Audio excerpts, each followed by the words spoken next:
Hi guys, welcome back to my channel. If you're new here, my name is Terry. Please subscribe and join the gang. If you're not new here, thank you for always watching my videos and for watching yet another video.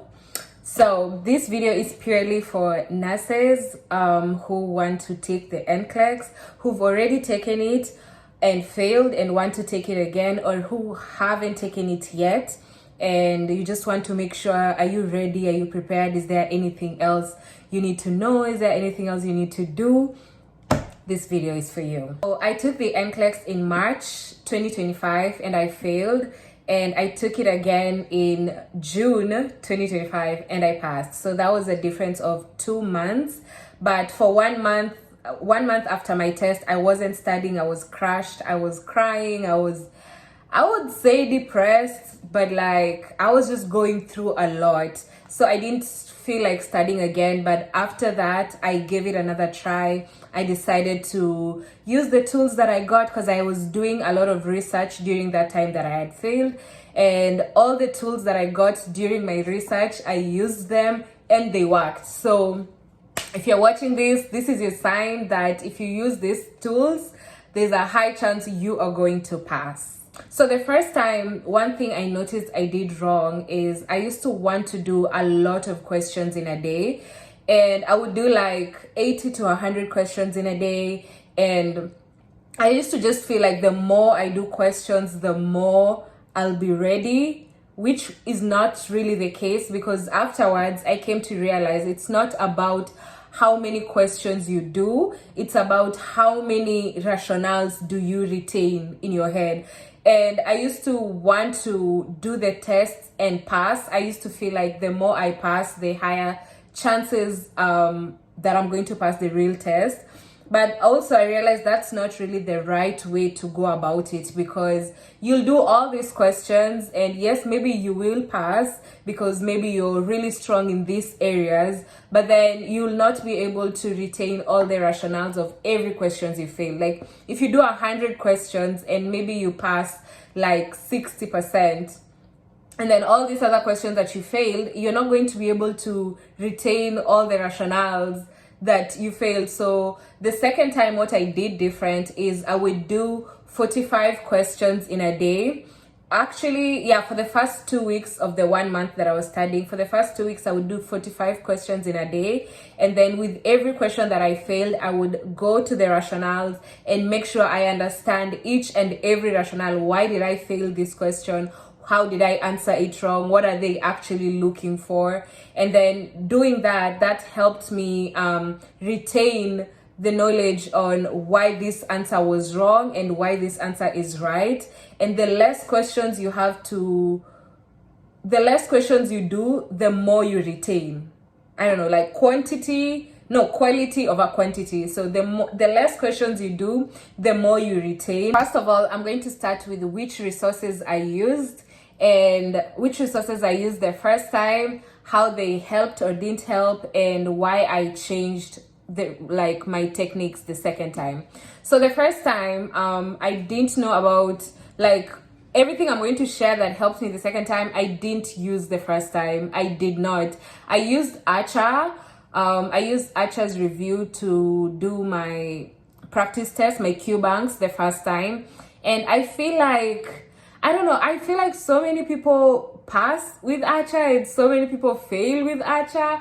So to me, it was just like, I failed with it, and I did so many readiness assessment tests, and I got a very high, like 4 or 5 times consecutively. And I thought, oh yeah, this is good, because it says if you get a very high 4 or 5 consecutive times in the readiness assessment test, then there's a high chance that you will pass.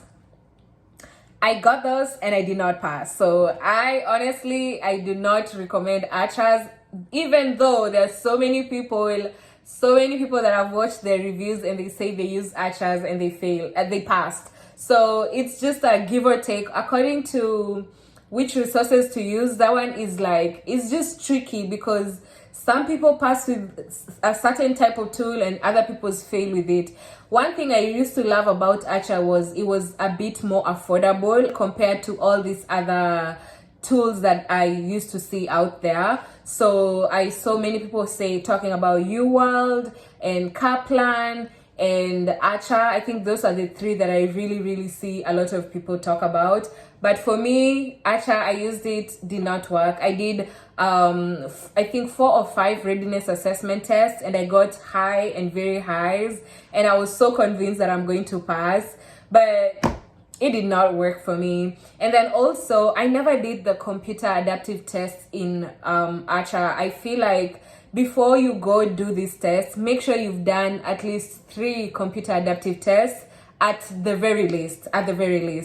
I did not do that, so maybe that played a part. Another thing I feel like I should not have done the first time is I had so much going on. I still had classes going on. I used to go to work. I used to do all these other things and still study. So I used to study during my morning hours and then do every other thing in the evening. And I used to feel like as long as I'm putting in like 2-3 hours in my day to study for NCLEX, I'm good. Like at least I'm studying every day. But one thing I realized, and I did different the second time, is I made sure I wasn't doing anything at all. I never left my house unless I was going for my morning run in the morning. And even in the morning run, I'd listen to some videos on NCLEX and some reviews on YouTube and in Spotify, and that made me feel like the second time I really put in so much time, effort, and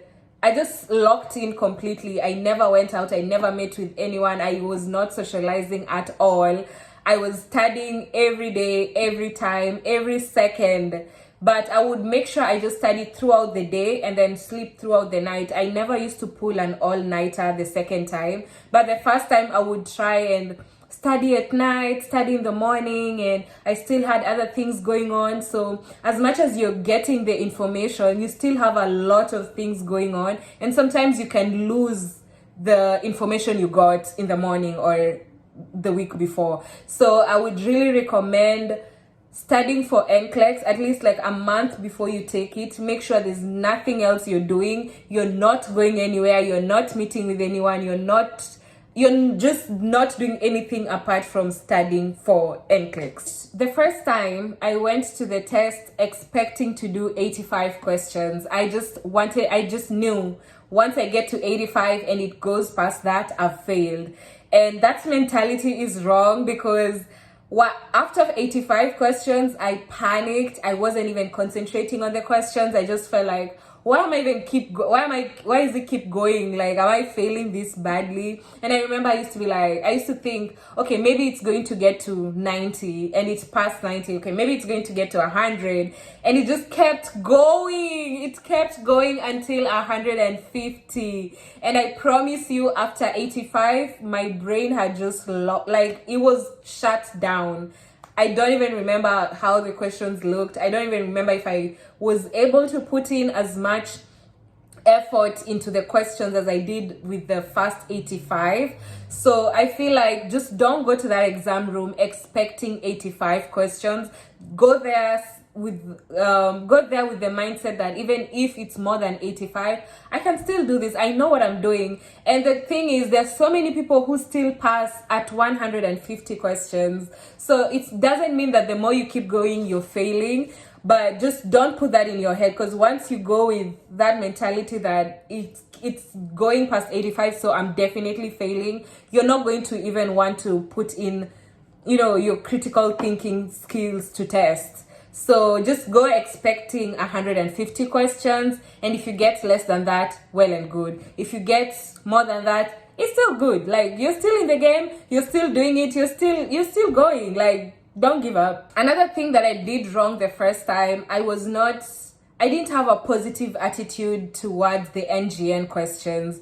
They were I hated how you have like a whole case study and it's just this big, and I have to read through all those notes only to find like the clue to what the patient is experiencing is like one sentence in a whole paragraph, and it used to really annoy me. I did not have a positive attitude, and you get a lot of NGN questions, so the best thing you can do is just expose yourself to doing more of those and cultivate a positive attitude towards them. If you failed the test and you got this performance report, because they do give you a performance report if you fail, and my performance report gave me it didn't, like, at first when I got this I was just like, what is this? Like, I don't get it, because if you look at it you won't see it clearly, but it gives you the domains and how you performed in each domain. So there's management of care, there's safety and infection control,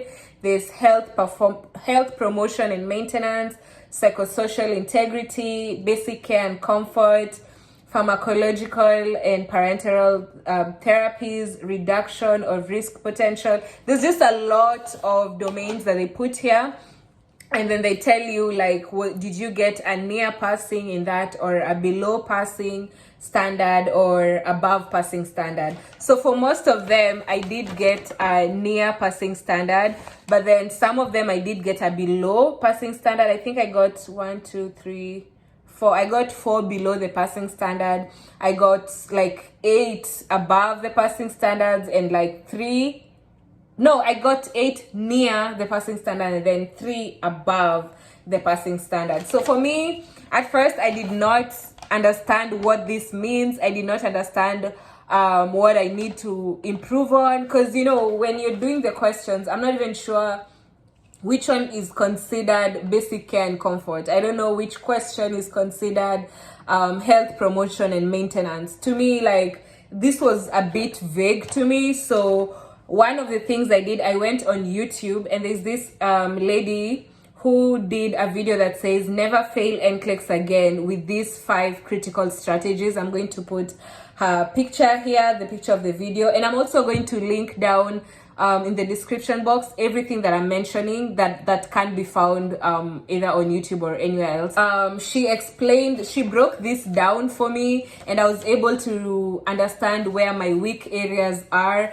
I was able to know how to strengthen my weak areas, how to strengthen even the ones that I got a near passing standard. So that really helped me understand this performance report, and it really helped me going forward with studying again. Another tool that I used after failing, was a 7-day training with NCLEX Crusade International. It says how to pass the NCLEX 7-day training. So I also put it here. I hope I remember to put them here. But like with that, it helped me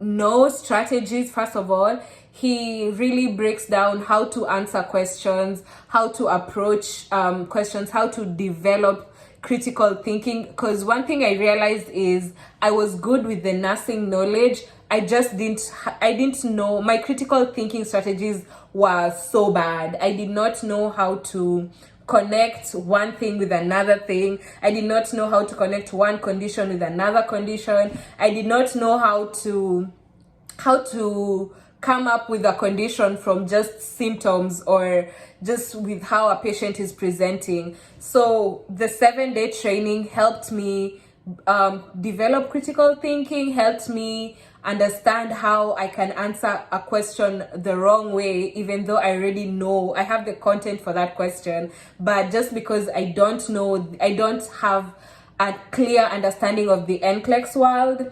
So it really, the 7-day training helps you understand the NCLEX world, because there is an NCLEX world, and it's not the real world, and it's not the healthcare setting. It's just the NCLEX world where everything is perfect, everything is there, and you have autonomy and you have a right. It's in your scope of practice to give drugs without asking the healthcare provider. So there's so many things that I felt like I didn't know the first time that the 7-day training helped me.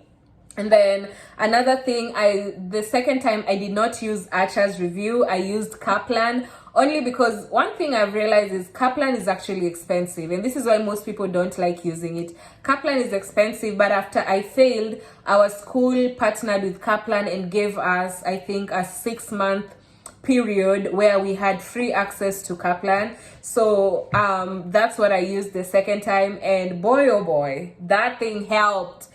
From the setting of how the question looks, it looked exactly as how the NCLEX setup looks, how the white and blue background, it was exactly how Kaplan looks.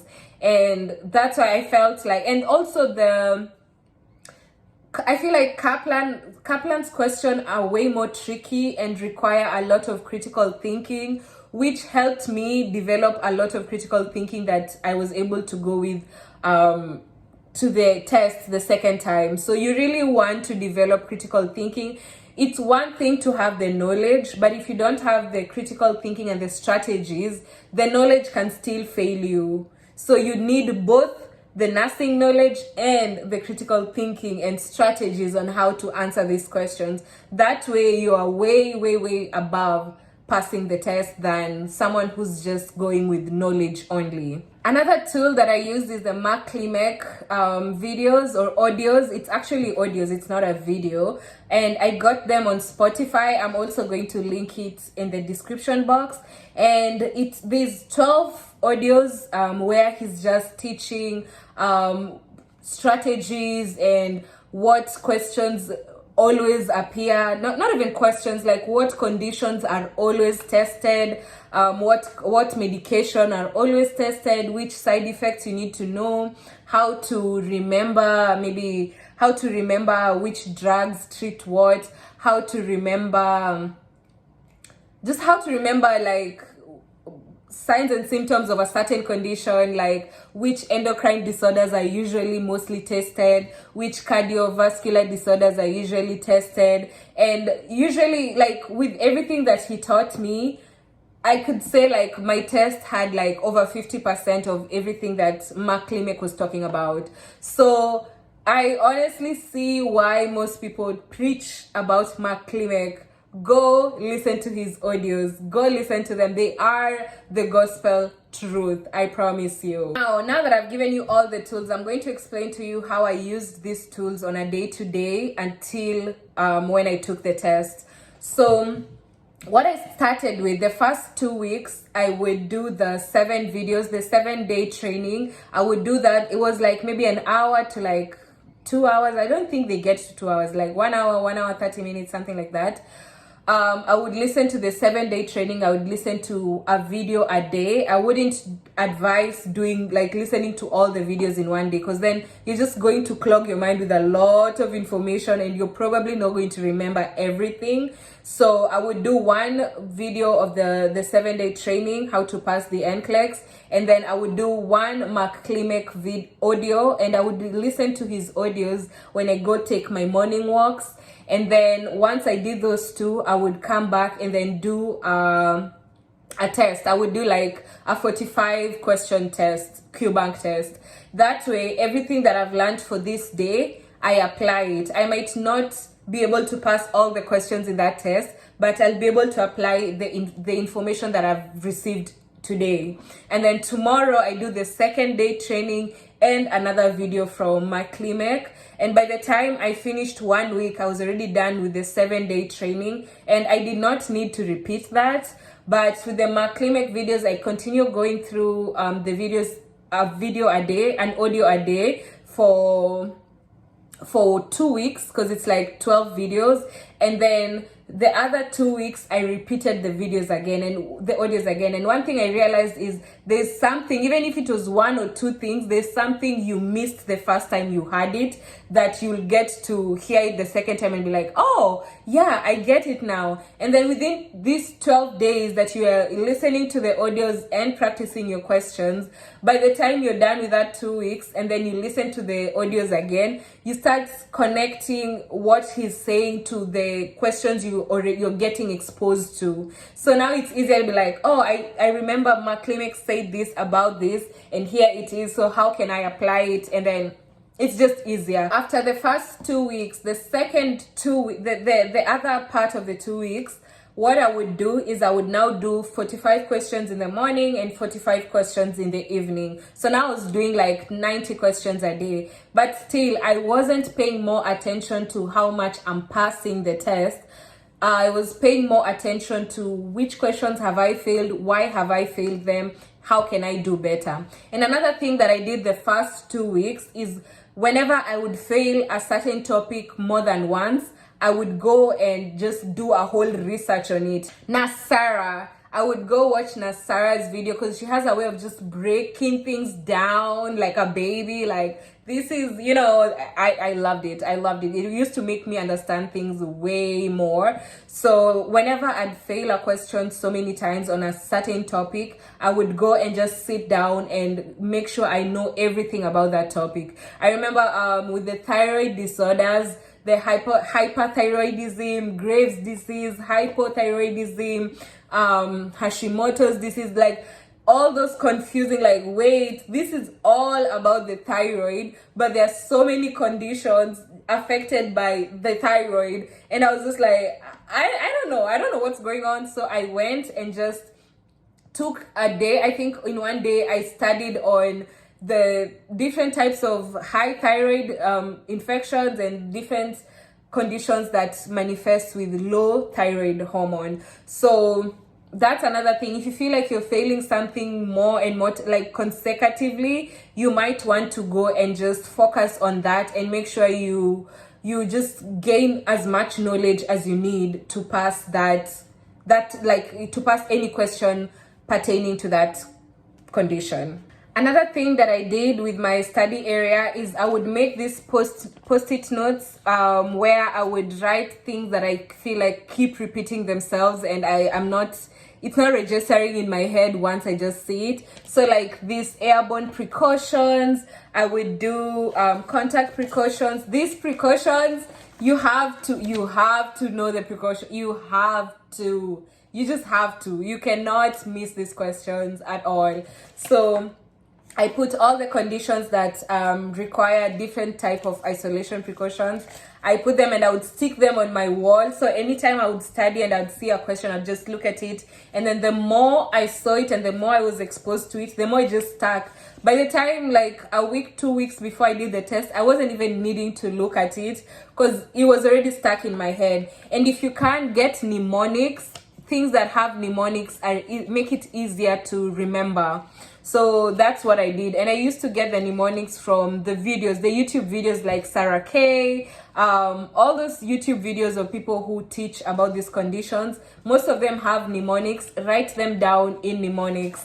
And then I would also write down the values, like maybe let's say white blood cell count, normal count, calcium, magnesium, potassium, albumin, creatinine, INR, dejox, like all these things. Write them down and put them somewhere you can easily see them. I would also advise having a notebook where you write down everything you're learning, especially like the first 2 weeks of you studying. There's just something about writing down what you've learned that makes it just stick in your head. I can't explain it, and maybe it doesn't work for everyone, but for me, there's just something about writing down what I'm learning that just helps me remember things way more than if I'm just listening or just looking at someone teaching. So I would do a lot of that. I did a lot of so many conditions: Crohn's, Addisonian crisis, ulcerative colitis. And then another thing with studying, don't just study one condition period. Study, if you're going to do one condition, study it with a condition that is different from it, like that is the opposite of that condition or similar to that condition. For example, like when I was doing hyperthyroidism, like the thyroid hormones, the thyroid conditions, I started with myxedema coma, and then I did hypothyroidism, and then I did hyperthyroidism, thyroid storm, Graves' disease, Hashimoto's disease. That way I've done all the commonly tested thyroid conditions, and I know how to differentiate one from the other, instead of today doing hyperthyroidism and then after 5 days doing hypothyroidism. It's so hard to like know why this is the opposite of this, because once you learn the opposites of each other, then you know when I know this, the opposite of this is this condition. So one of the tips that I'll give you personally that I feel like I carried it into the questions is focus on being a safe nurse. Whenever you don't know, you're not sure on which answer to pick, just look for which answer makes you a safe nurse, which answer focuses on safety more than anything else. 90% of the time, it's going to be that answer, because NCLEX just wants to certify a safe nurse. So their priority is safety. Once you get the safety under your belt, once you can pick a safe answer from all the answers, you're good. You're like way ahead of than someone who's just going depending on the knowledge they have. So whenever you're stuck between two answers, always look for an answer that promotes safety more than anything else, and then focus on why you want to be a nurse. That also helped me, just because like I want to be a nurse because I want to help people. Like I love being of help. I love caring for people. I'm a firstborn who raised my siblings, so that nurturing thing is in me, and I always focus on the fact that I just want to know, like I want to be safe. I want, by the time I'm a nurse, I'm in the field and it's me and my license against the world, I want to make sure that my patients are safe. They're safe in my hands. I might fail everything else, but I'll go home knowing that my patients are safe. And as much as you're going to do so many practice questions, make sure you take some rest in between, because you need your brain to decongest. You need your brain to like calm down, like you don't want to go on autopilot. So that's why I would do 45 questions in the morning and then rest throughout the day, do other things, take a nap, and then do other 45 questions in the evening, and then rest and go to sleep. Don't focus on, I have to always be studying, I have to study every hour of the day. No, because then your brain is just going to shut down from being so tired and just overwhelmed. Whenever you do questions and you feel like, oh, I'm getting there, like I'm over it, take a break. Take a break and don't feel guilty. Don't feel like you're losing something or you're missing out on something for taking a break. No, it goes a long way. Rest goes a long way. Another thing I'd like to tell anyone who failed, whether you failed once, whether you failed twice or thrice, and you want to try again and you're not sure and you're scared of trying and failing again, just remember, when you use all these tools and you put in the work and you do the best that you can, just know that's all you can offer. All you can offer is the best that you can.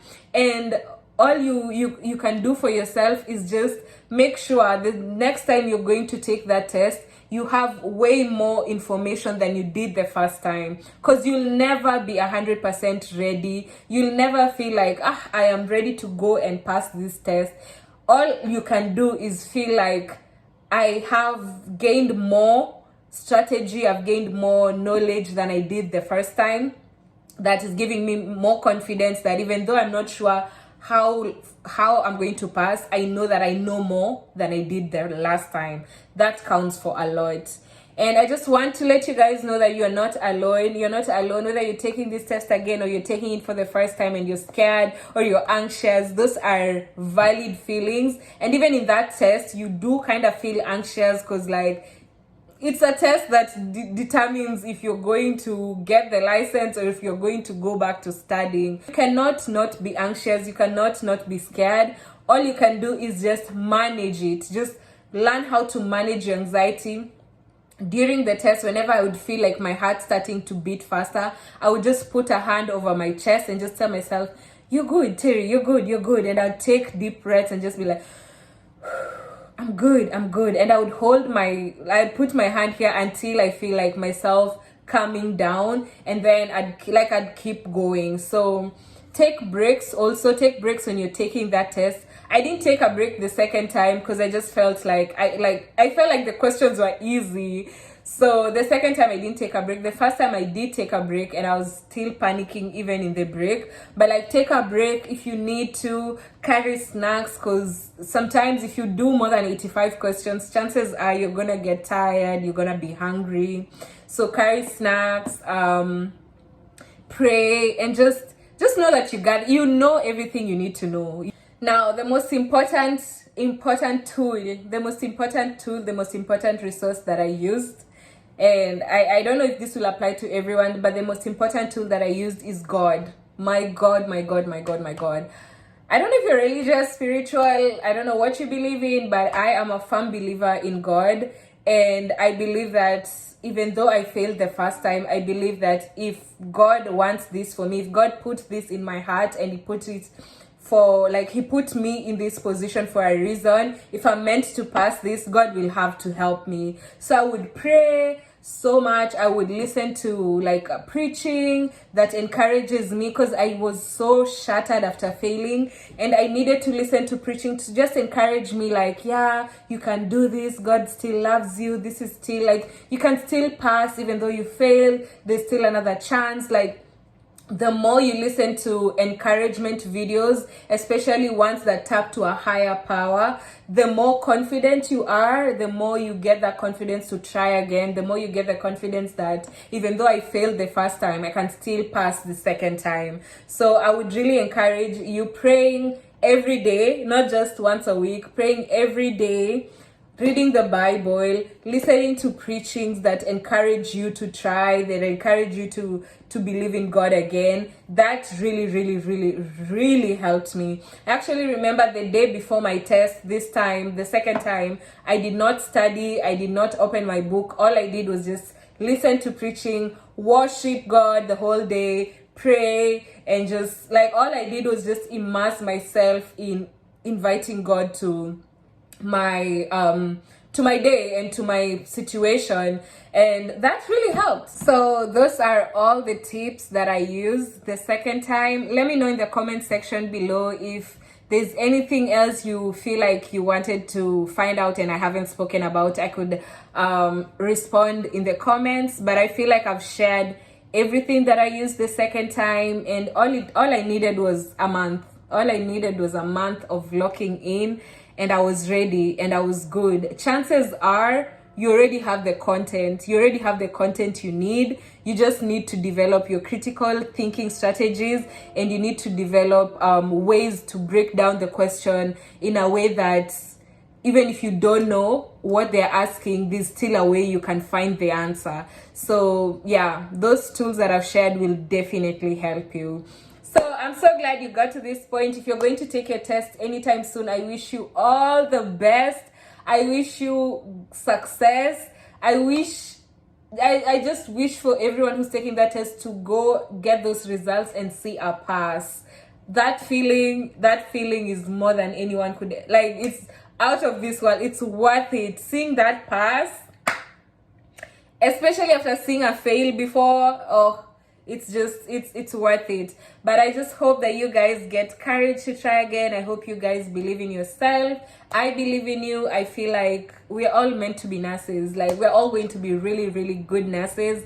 So I hope this video helps, and I hope when you use it, if you use it and pass your test, please come back and tell me. Please come back and tell me. I'll celebrate with you. So that's it for my video. I hope you guys enjoyed. I hope you learned a thing or two, and I hope the tools that I share with you help you in the long run. So I will see you guys in the next vlog. Bye.